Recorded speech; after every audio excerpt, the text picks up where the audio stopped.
je remercie d'abord Fariba C'est moi qui vous de remercie. nous faire honneur à la librairie, de venir présenter son livre que j'ai lu comme dans un éclair, un livre qu'on ouvre et qu'on n'arrive pas à fermer avant de finir, même si le sommeil est menaçant, avec une belle écriture, comme toujours. Et je la remercie d'être venu ici pour présenter son livre. Et je vous remercie de venir, de faire confiance à Thierry, aux soirées. La règle de livre, présentation de livre, notre règle, c'est nous posons deux questions à l'autrice ou l'auteur. C'est quoi ce livre? Pourquoi ce livre? Pour le situer dans Il y a... la logique du jeu. Oui, Et je t'en prie. après, Je vous en prie. il va y avoir un débat et questions-réponses et après dédicace. Mais il y a une début aussi, c'est présenter l'auteur. Elle n'a pas besoin d'être présentée, j'en serais pas capable. Non. Mais je dirais que C'est depuis que gentil. je la connais, c'est un phénomène. Des phénomènes dont l'Iran peut en créer, aussi bien à l'étranger qu'en dehors des frontières. Merci d'être venu. Merci à vous. Moi, je suis Marie-Noëlle Arras, présidente des éditions chez Recueil Étoilé, une maison d'édition qui existe depuis 26 ans. Et nous nous sommes rencontrés avec Fariba en 2012. Donc ça fait, c'était pour des poèmes très sensuels. Et quand Fariba a voulu écrire elle a écrit le livre quand elle est revenue d'Iran, et quand elle a voulu le publier, elle a eu des petits problèmes qui fait qu'à un moment donné, il y a l'urgence qui s'est présentée. Les autres éditeurs lui demandaient d'attendre et elle s'est présentée à moi. Et surtout, il me demandait d'enlever des choses. Et d'enlever que je des voulais choses, pas. voilà, d'enlever certaines choses, de faire des coupures, des censures. Voilà. Donc, évidemment, Fariba ne veut pas être censurée. Donc elle s'est demandé à moi. Je peux dire franchement que notre maison d'édition est toute petite. Françoise, qui est là, le sait. C'est vraiment une petite structure et on avait notre programmation qui était finie. Donc c'est un livre qui a été pris par volonté vraiment de le publier. Parce que quand j'ai lu le texte de Fariba, c'était évident que c'était essentiel et qu'il fallait en parler de cette façon. Parce qu'on entendait parler de la guerre en Iran, évidemment, sur les plateaux télé, comme de toutes les guerres, hein, que ce soit en Israël, Gaza, le Liban, etc. Mais pas de cette façon-là. Et moi, ce qui m'a intéressé, il y a deux choses. Il y a une chose qui est dite, il y a Annie Ernaux, qui a reçu le livre et qui a répondu à Fariba. Là, il y a un petit extrait de la lettre qu'elle a fait. Et à la fin, j'ai ressenti exactement, je vais vous le lire, la même chose qu'elle. Et puis, il y a autre chose aussi qui est très important, c'est que ce livre a été fait finalement en plusieurs étapes. On a décidé de le sortir le 21 mars, qui est le... Comment ça s'appelle? Le nouvel an iranien, le Oui, le Nowruz. nouvel an, ça je sais le dire. Voilà, c'était important, donc on a vraiment... Voilà. Mais ensuite, avant de le sortir, il y a eu de nouveau la guerre en Iran. Au début, c'était que les 12 jours.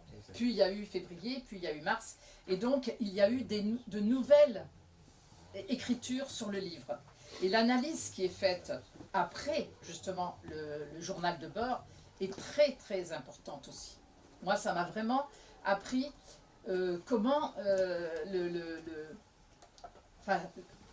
la guerre, le système de la guerre, le manichéisme, comment l'État iranien, finalement, quand on dit on va libérer le peuple iranien, là, comment au contraire, tout ça, ça ne fait que l'aider à appuyer sur le peuple, enfin à condamner le peuple. Le passage d'Annie Ernaux, c'est il y a 2 mois, au mépris du droit international, les États-Unis et Israël ont déclaré la guerre à l'Iran, maquillant leurs buts respectifs du prétexte de libérer le peuple iranien.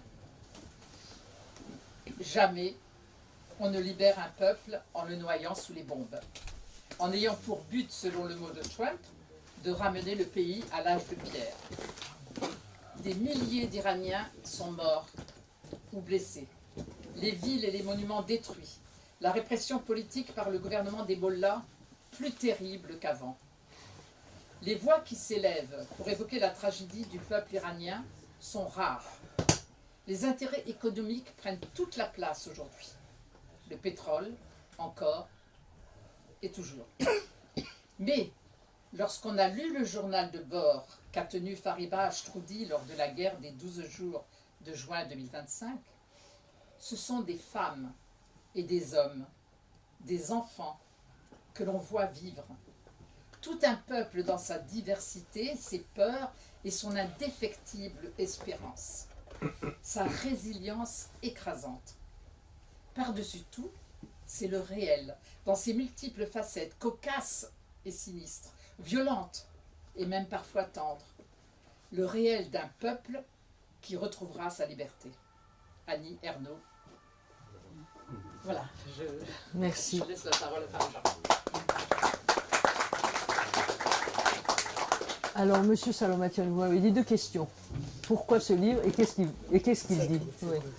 Alors, pour reprendre ce qu'a dit Monsieur Salomatian, déjà ici à la Sorbonne, quand je faisais de l'archéologie, mon professeur m'appelait Phénomène. Donc, grand professeur DE qui m'appelait Phénomène, parce que j'osais aller, je ne sais pas, avec des tenues qu'il ne fallait pas aller à l'université. Et c'était pour lui faire du charme en plus, parce que j'avais une admiration pour Georges Deshaies. Et à la fin, j'ai récolté Phénomène et je suis redevenue dans le droit chemin et j'ai mis des jeans comme tout le monde. Et voilà, parenthèse fermée, pour des choses un peu plus sérieuses et plus tristes. Pourquoi j'ai écrit ce livre? Parce que j'ai été effectivement pendant la guerre de 12 jours en Iran et je suis partie avant, au mois de mai, la guerre de 12 jours a eu lieu au mois de juin. Je suis partie avec un espoir en me disant peut-être qu'avec M. Pezeshkian, cette jeunesse iranienne qui est une jeunesse admirable, qui est une jeunesse que j'aime profondément, qui est une jeunesse pour laquelle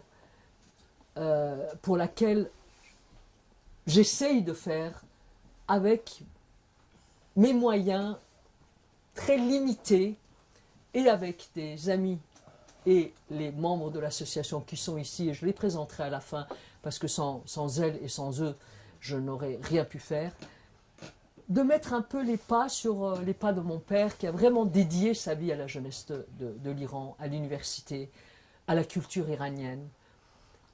Ça a été un long chemin pour moi, et je ne vais pas raconter tout ça, mais pendant les 3 ans où, malgré les risques et malgré mon passé politique très problématique, je suis allée en Iran entre 2017 et 2020, j'osais espérer pouvoir fonder la fondation Mohsen Ashtroudi sur le sol national. Notre association existe depuis 1995. Avec des petits pas, on a fait ce qu'on pouvait. Et vraiment seul, pour 2 raisons. Mon indépendance était très importante, toujours. Et le fait que, effectivement, quand je dis pas de moyens, parce que du moment que quelqu'un vous donne de l'argent, il exige quelque chose de vous, c'est évident. Donc, on n'a jamais eu de subvention de personne. Pendant ces 3 ans en Iran, je n'ai rien pu faire. J'ai dû ressortir, on m'a dit, écoutez, repartez, on vous a toléré jusqu'à maintenant, mais si vous restez, vous allez avoir des problèmes parce que c'était le moment où Raïssi allait prendre le pouvoir. Et effectivement, je n'avais aucune envie ni de rester sous le régime de Raïssi en Iran, et je savais que je ne pourrais rien faire.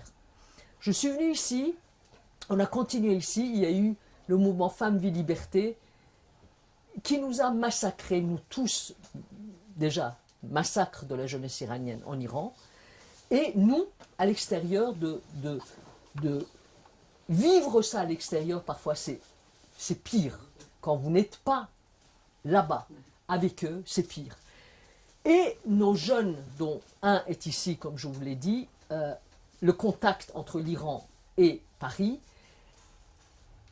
ils travaillaient dans des conditions extrêmement difficiles pour nous informer, pour nous envoyer des films de l'intérieur, pour informer le public français.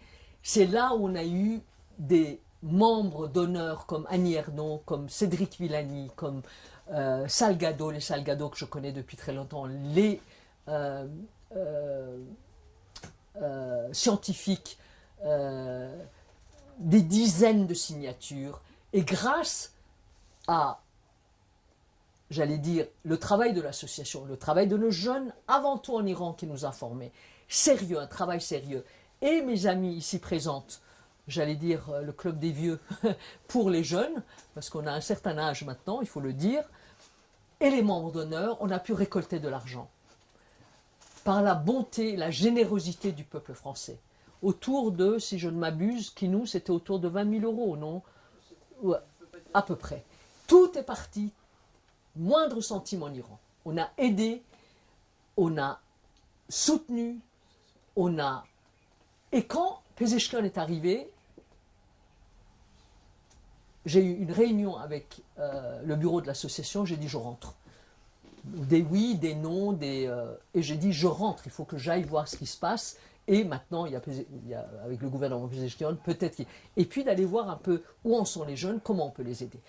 Je suis allée, c'était un voyage pendant le mois de mai absolument extraordinaire. C'est-à-dire, je suis allée dans tous les coins de l'Iran, j'ai pu rencontrer les jeunes, j'ai pu rencontrer des gens qui sortaient de prison dans des conditions terribles. J'ai pu rencontrer... Et tout ça, évidemment, en prenant énormément de précautions quand il s'agissait des gens, évidemment, des gens qui sortaient de prison. J'avais des complices, dont un est ici, j'avais des complices en Iran. Et d'un seul coup, 2 jours avant mon départ, ou la veille de mon départ, réveil matin, à l'hôtel, parce que je tenais toujours à être à l'hôtel pour ne pas, pour des raisons de sécurité de ma famille, etc., et là, il y avait d'autres raisons également personnelles, donc j'étais à l'hôtel.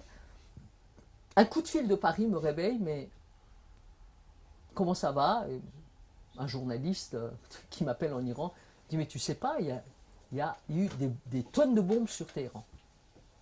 Et de là a commencé le fait que je n'ai pas pu rentrer. Évidemment, je suis resté pendant les 12 jours de guerre. Pour des raisons médicaux, j'ai dû rentrer la veille. On m'a évacué, l'ambassade de France m'a aidé pour que je parte par la frontière tout ça c'est écrit, hein, de l'Arménie, et arrestation, enfin, disons, à la frontière.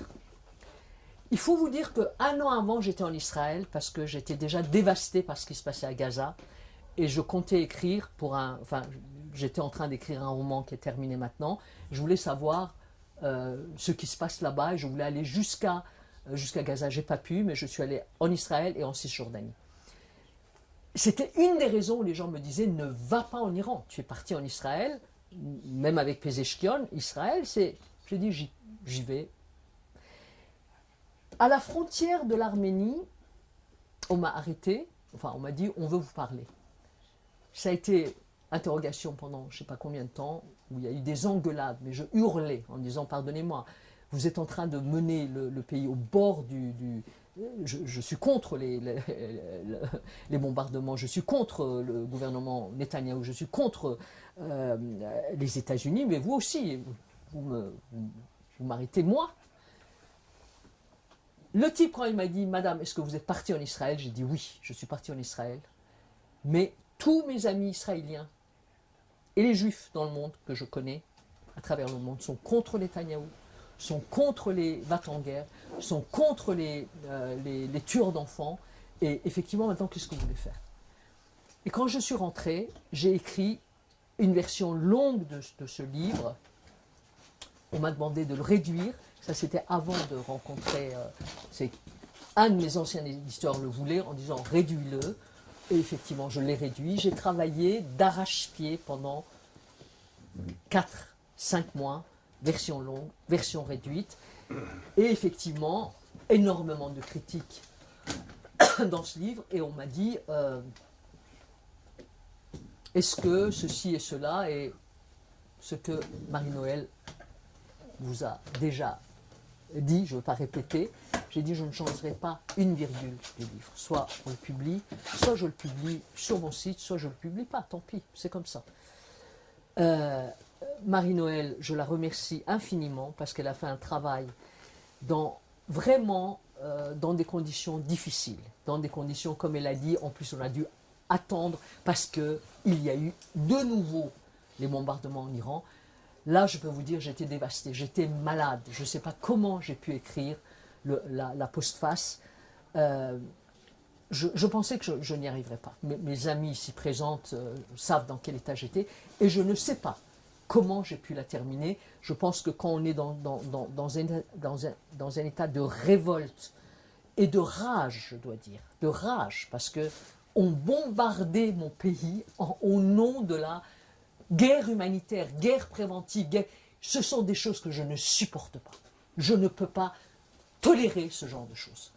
Et effectivement, je l'ai écrit, on m'invite tout le temps à la télé pour parler de « qu'est-ce que vous pensez dessus ?»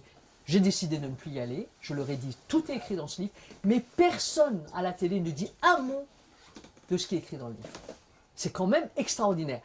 Et le jeu, c'est que on demande à Fariba Ashtroudi, une de celles qui est contre la guerre d'Anna, pour dire, voyez, on donne la parole à tout le monde, etc. Donc tout ça fait que, il y a un moment, vous vous dites, ça suffit. Il faut vraiment être très, très, très ferme sur les fondamentaux, de dire que, pardonnez-moi, cette jeunesse iranienne était debout, était dehors, une jeunesse qui me parlait de la légalité, une jeunesse qui était anti-guerre, qui était anti-violence, qui était anti... Ils ont tellement poussé que cette jeunesse est sortie dans la rue par l'émotion, parce qu'elle n'en peut plus non plus. Et j'ai entendu par des jeunes en Iran, au téléphone, qui me disaient « Oui, mais Madame Ashtroudi, je vous assure, il y a des jeunes qui sont partis parce que Reza Pahlavi, là... » J'ai dit « Arrêtez, ne sortez pas. D'abord, ceux qui sont dans notre association, vous leur dites qu'ils ne sortent pas dans la rue. Vous ne savez pas ce qu'ils sont en train de préparer pour vous. C'est pour, effectivement, vous massacrer. Venez dans la rue, l'aide arrive et on vous massacre. Et on vous laisse massacrer pour après dire, vous voyez à quel point les mollahs sont méchants. On sait à quel point ils sont méchants. Ça fait 47 ans qu'on le sait. Mais après, on vous bombarde. Et c'est ce qui s'est passé. Et dans une des tribunes dans Libération, je l'ai écrit quelques jours avant que New York Times enfin décide à dire qu'effectivement, on connaît la République islamique, la répression, on la connaît, mais que ça a été encadré, qu'il y avait des gens de l'extérieur, qu'ils avaient distribué des armes, etc., etc. Alors donc vous comprenez que cette population délaissée, tenue entre deux, une répression et une guerre. Les bombes, et de dire que ces bombes sont humanitaires et que ce sont des bombes libératrices, non. Pardonnez-moi.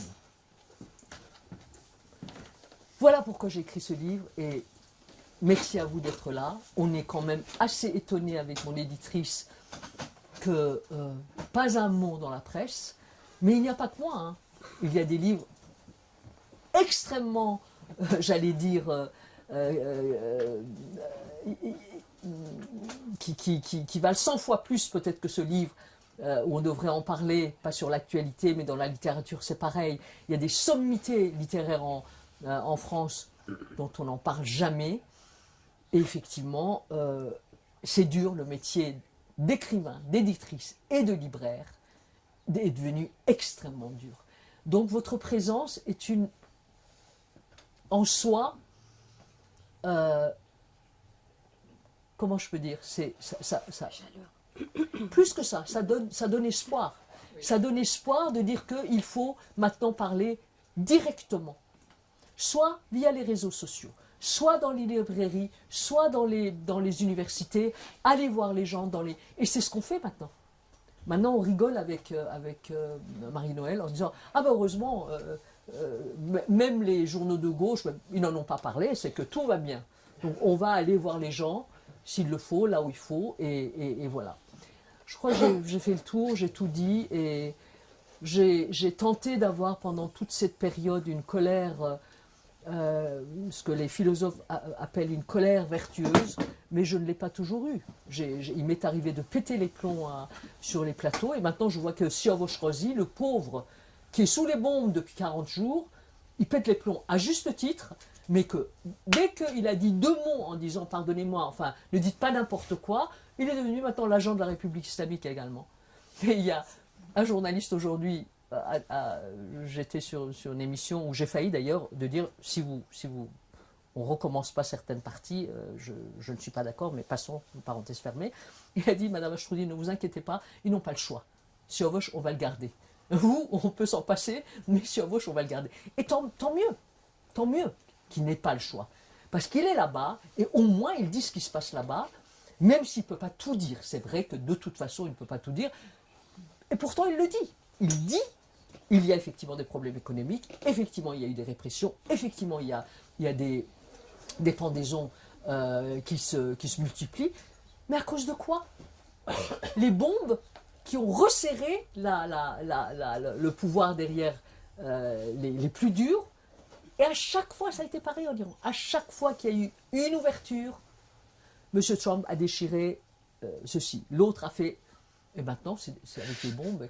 Mais ce qu'ils ne peuvent pas faire avec Gaza et le Liban, ça il faut le dire, nonobstant, ils ne peuvent pas faire ça, malgré tout ce que la République islamique a fait et fait encore contre la population iranienne, pour le moment, c'est cette armée qui défend les frontières de l'Iran. Jusqu'à quand, je n'en sais rien. Jusqu'à quand est-ce qu'on pourra tenir? Et la seule chose que j'espère, c'est que l'Iran a passé beaucoup de l'histoire de l'Iran est jalonnée par des drames et des invasions terribles. Mais j'espère que cette fois, avec cette violence de la technologie moderne, l'Iran ne sera pas détruit et ne sera pas, en sortira à peu près indemne, et qu'il n'y ait pas de... Monsieur est un expert en géopolitique de la région et de l'Iran. J'espère qu'il n'y aura pas de guerre civile, qu'il n'y aura pas quand sur les plateaux télé, on me dit mais est-ce que ça peut être pire que la République islamique? Heureusement qu'il y a des généraux français qui ont la tête sur les épaules et qui disent oui, ça peut être pire, ça peut être une guerre civile, ça peut être le morcellement de l'Iran, et parce que eux, sur le terrain, ils savent de quoi ils parlent. Je vais arrêter là et je vous remercie infiniment de votre présence encore.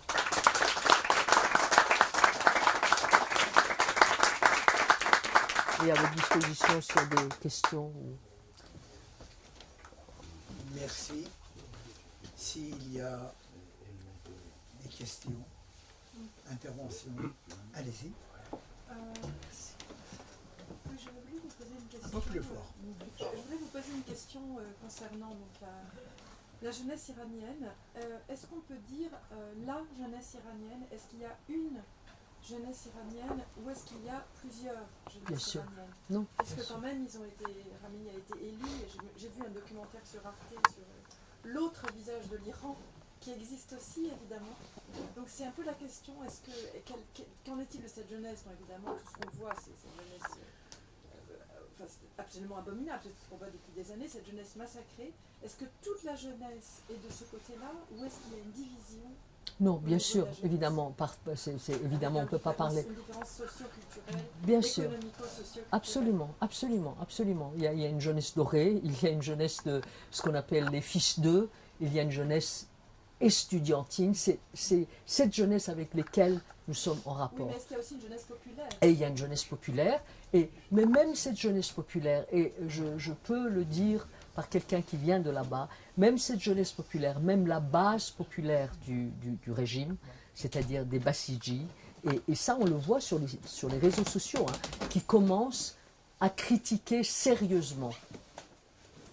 Pas, ils ne veulent pas un changement de République islamique, mais ils commencent vraiment les problèmes économiques et les problèmes de corruption et les problèmes du fait qu'ils ne tiennent pas compte de leur aspiration à un peu plus de liberté, à une meilleure distribution des biens.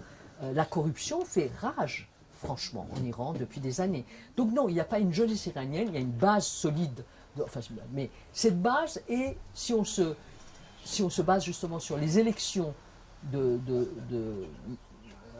la IFC, c'est à peu près 20% maximum parmi ces 20%, il y a cette jeunesse iranienne, il y a les Bassidji, mais évidemment qu'il n'y a pas. Et puis coins reculés, comme vous avez raison, Baloutchistan, Kurdistan, c'est une jeunesse qui est beaucoup plus réprimée, qui est beaucoup plus...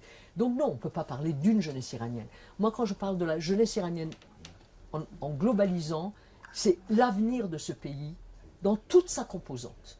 Et pour vous donner juste le dernier mot, c'est que quand je sortais justement à la frontière, j'étais parmi les gens qui interrogeaient, il y avait l'apparatchik, qui n'avait rien de méchant d'ailleurs, hein, et puis un jeune brillantissime, qui était du bureau de la présidence, et qui avait un doctorat en géopolitique, parce qu'on a pu rester 10 minutes ensemble, et je lui ai dit, je te considère exactement comme mes autres fils de l'Iran.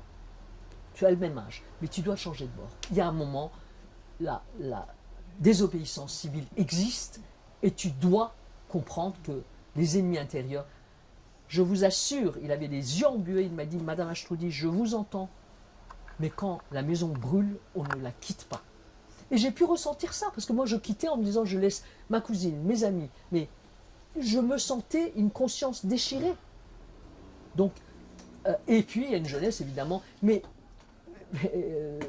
totalement, ils iront jusqu'au bout, mais eux c'est la jeunesse idéologique.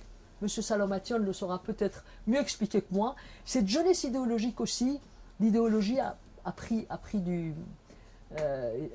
vous savez, ce n'est plus l'idéologie du début de la guerre. Eux-mêmes, ils le disaient. Il y a des généraux qui disaient, pendant la guerre Iran-Irak, s'il y avait 80% des jeunes et de la population qui étaient capables d'aller sur les fronts, aujourd'hui, je ne sais pas combien de pourcents, je dis, aujourd'hui, c'est même pas la moitié.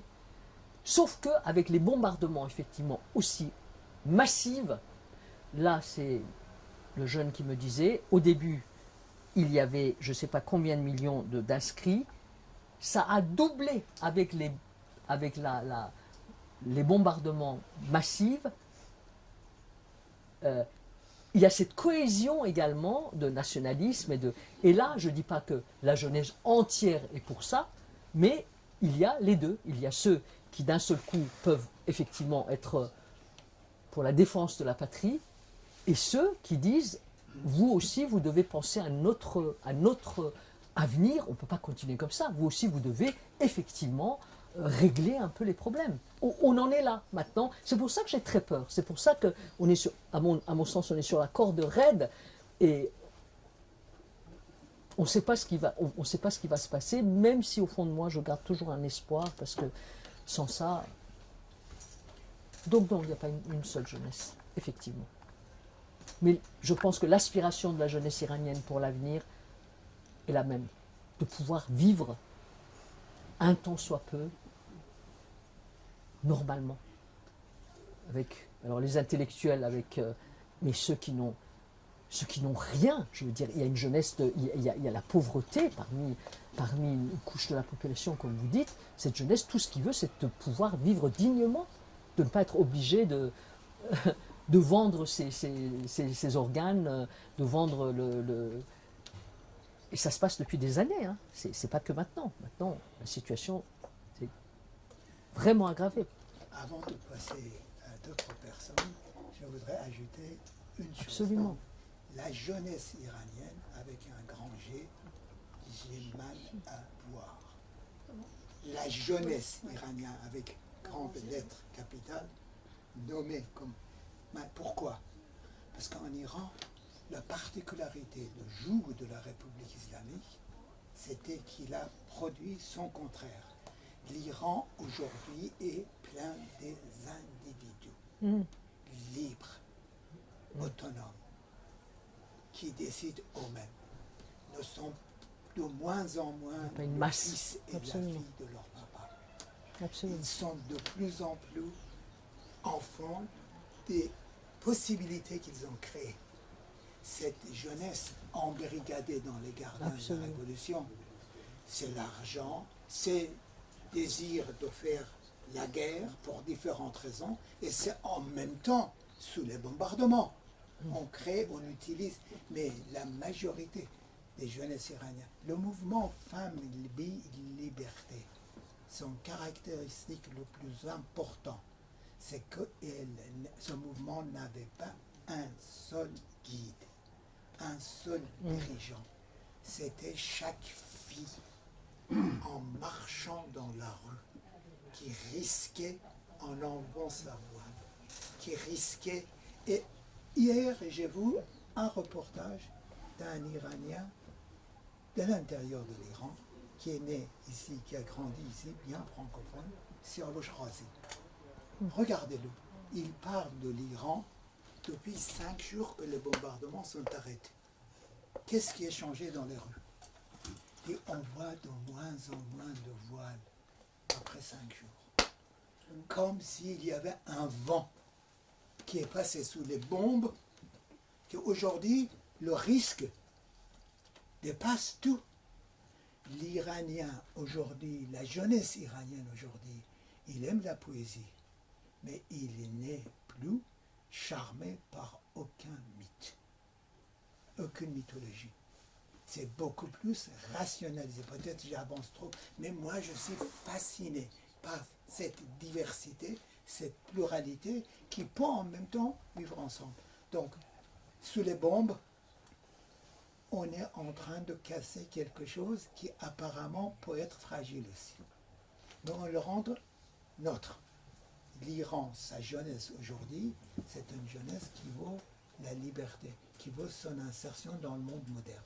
Qu'en est-il des exécutions? Est-ce que ça s'est un peu ralenti ou pas? Non, malheureusement non. C'est quand même Justement. une jeunesse extrêmement courageuse. Ben oui, mais, Un courage mais hallucinant. ça fait des années qu'elle est courageuse et je ne peux pas vous dire ce que j'ai vu, ce que j'ai entendu, enfin j'en parle dans le livre, c'est hallucinant. Vous savez, il y a un des jeunes de notre, il est là, il est sorti par la frontière de la Turquie, 2 fois il a failli être bombardé, même maintenant il est là, il me dit dès qu'il y a un bruit, je pense au bombardement, il est évidemment déchiré, il pense à l'Iran, mais même s'il met une bémol parfois en disant effectivement par rapport à ce que vous dites, il y a parfois un désespoir terrible en disant que si, c'est ce que je vous ai dit, si la République islamique, je le dis depuis des années dans tous mes livres, si il ne change pas un peu d'optique en pensant un tout petit peu à la population, ça risque réellement, cette fois-ci, il faut, on est en ce moment, la guerre extérieure fait que ce que M. Salomatian a dit est tout à fait vrai, c'est qu'il y a un non, pas d'intervention étrangère. Néanmoins, ils ne changent pas, c'est ce que vous dites, ils ne changent pas dans leur méthode. Il y a toujours les exécutions, il y a toujours les menaces, il y a toujours les... C'est un sentiment de défense aussi, hein, parce que ils se sentent attaqués de partout, mais néanmoins, ils n'ont toujours pas compris, à mon sens, ils n'ont toujours pas compris que, en tout cas, une partie d'entre eux, ce qu'on appelle les purs et durs, les services secrets, ils n'ont pas compris, et surtout le pouvoir judiciaire. Très sincèrement, c'est ce que je vomis dans ce régime, c'est le pouvoir judiciaire. Ils n'ont pas compris qu'il fallait un peu changer le paradigme. Ça ne peut pas continuer comme ça. Autre question. Intervention. Allez-y. Croyez-vous que l'Occident donne un exemple formidable à cette jeunesse et même à cette population Mille par merci. ces attentats, ces coups? Absolument. Mais bien sûr, non? Premièrement, sur le plan international, c'est dramatique, que ce Absolument. soit à Gaza, le Liban, Absolument. l'Iran maintenant. Dans les manifestations de la gauche en France, maintenant l'Iran est associé au Liban et à Gaza. Alors qu'auparavant il y avait un refus, aujourd'hui ils sont parfaitement intégrés. D'accord ? Je les ai vus récemment, ils sont parfaitement intégrés. Donc, bon, les Iraniens, quand ils voient M. Trump, quand ils voient le terrorisme américain, tout azimut, l'irrespect total du droit international, tout azimut, quand ils voient effectivement la terreur israélienne, le génocide en cours, bon, ils peuvent singulièrement réfléchir à ce qu'on leur propose. L'Amérique, les autres pays, M. Merz, M. Macron, M. Temer, etc. Vous savez, M. Barrault qui dit l'Iran doit cesser. bah absolument. Alors qu'il se... Non, Écoutez, l'Iran. moi, je suis iranien de quelque bord. Bon, je me pose vraiment Bien des sûr. questions sur ce qu'on leur montre. Je suis entièrement d'accord. Je l'ai écrit. J'ai écrit un tweet en disant justement sur M. Barrault. J'ai écrit. J'arrête pas. Quand le détroit d'Ormuz, de bloquer le détroit d'Ormuz est irresponsable, mais de raser Gaza et le Liban, c'est stratégique. Donc ça, la jeunesse iranienne ne se trompe plus du tout. S'il y a eu une petite minorité partie, en plus gonflée par effectivement 2 ans et demi de propagande israélienne sur... moi j'ai des amis israéliens qui me l'ont dit avant de monter M. Pahlavi, ce clown de l'autre. Ils sont sortis dans la rue, ils ont vu ce qui s'est passé, ils ne se font plus d'illusions. Lui qui vient de là-bas, il me l'a dit. Il m'a dit, même ceux qui espéraient en disant, bon, peut-être qu'ils seront obligés de changer un peu de méthode avec... ils n'espèrent plus ça. Ils ne se font plus d'illusions sur les libertés, effectivement, de... comment dire? Quand vous dites un bon exemple... sur la politique en général, ou la géopolitique de l'Occident. Nonobstant, ils veulent aussi vivre ce qu'a dit M. Salom. Ils veulent vivre leur jeunesse. Ils voient quand même si c'est l'apparence, même si effectivement les institutions en Occident sont en train de prendre vraiment de l'eau, mais ils peuvent sortir dans la rue. Il y a ça aussi. Il est arrivé ici, il m'a dit, quand je marche dans la rue, ça me fend le cœur pour mes compatriotes parce que les choses les plus élémentaires, on n'a pas droit à ça. Ou ceux qui en ont droit, ce que Sirovo-Shrozi montre, on me l'a demandé à la télé en disant est-ce que ce reportage est vrai? J'ai dit oui, mais c'est une partie de la réalité. Il y a ceux qui ont de l'argent. Avec de l'argent, vous pouvez tout faire en Iran. Et vous allez au Baloutchistan, comme madame m'a demandé, ou au Kurdistan, pardonnez-moi, l'eau potable leur manque. Tout leur manque. Donc vous voyez, cette jeunesse voit également ça. Je veux dire, en Occident, c'est terrible tout ce qui se passe, etc. Il y a un minimum syndical encore, jusqu'à quand je n'en sais rien. Hein. Et encore dans les pays européens. Je ne parle pas de la sauvagerie néolibéralisme dans les pays anglo-saxons, dont surtout aux États-Unis et en Angleterre c'est pareil, j'ai des amis anglais qui n'arrivent pas. Donc vous voyez, c'est quand même assez compliqué. Vous ne pouvez pas dire à une jeunesse, comprends la géopolitique, etc. Mais En revanche, la jeunesse comprend très bien que ce n'est pas avec les bombes qu'on va le libérer, comprend très bien que c'est les intérêts géostratégiques et le pétrole. Ils le disent carrément. Trump l'a dit, j'écris tout ça dans ce livre. Ils comprennent ça, même si ce n'est pas avec des détails, mais ils comprennent également que quand ils viennent ici, ils peuvent aller dans le café et prendre... même, il y a des cafés pour des pauvres, il y a des cafés pour des riches, s'ils ne vont pas. Il y a des cafés même en banlieue parisien, ça leur suffit. Vous n'avez pas ça en Iran. Je suis désolée, c'est une vie à plusieurs vitesses. Moi, quand déjà je vivais en Iran, je voyais ça. Je suis allée dans des endroits, même à Téhéran, vous n'avez pas idée. Je sortais du nord, j'allais dans le sud. Non, pardonnez-moi. Et c'est là où... C'est extrêmement, on ne peut pas généraliser, il faut être très très... Donc vous voyez, quand on me demande est-ce que c'est vrai, je ne veux ni taper sur Sirovo-Shrozi, pour qui j'ai énormément de respect, il fait son travail avec énormément d'honnêteté, en étant sous les bombes et en étant... il peut être arrêté à tout moment. Je veux dire, bon, moi, j'ai connu ça pendant 3 ans en Iran. Mais en même temps, je ne peux pas dire que ça c'est la réalité de l'Iran, je suis désolée. Vous dites, on peut dire la même chose en France, hein. Vous allez ici et vous allez dans les banlieues, certains banlieues, c'est pourri. Nonobstant, là, vous voyez, comparaison n'est pas raison. Il y a des minimums encore qu'en Iran, vous n'avez pas. Vous n'avez absolument pas. Avec la guerre, tout ça en plus, ça s'aggrave. Ça, la jeunesse iranienne comprend très bien. Mais pour revenir et pour terminer sur... C'est que effectivement, dans l'ensemble, la jeunesse iranienne veut la dignité, avant même la liberté, la dignité d'être humain. Et là, il y a la culture iranienne qui aide à ça.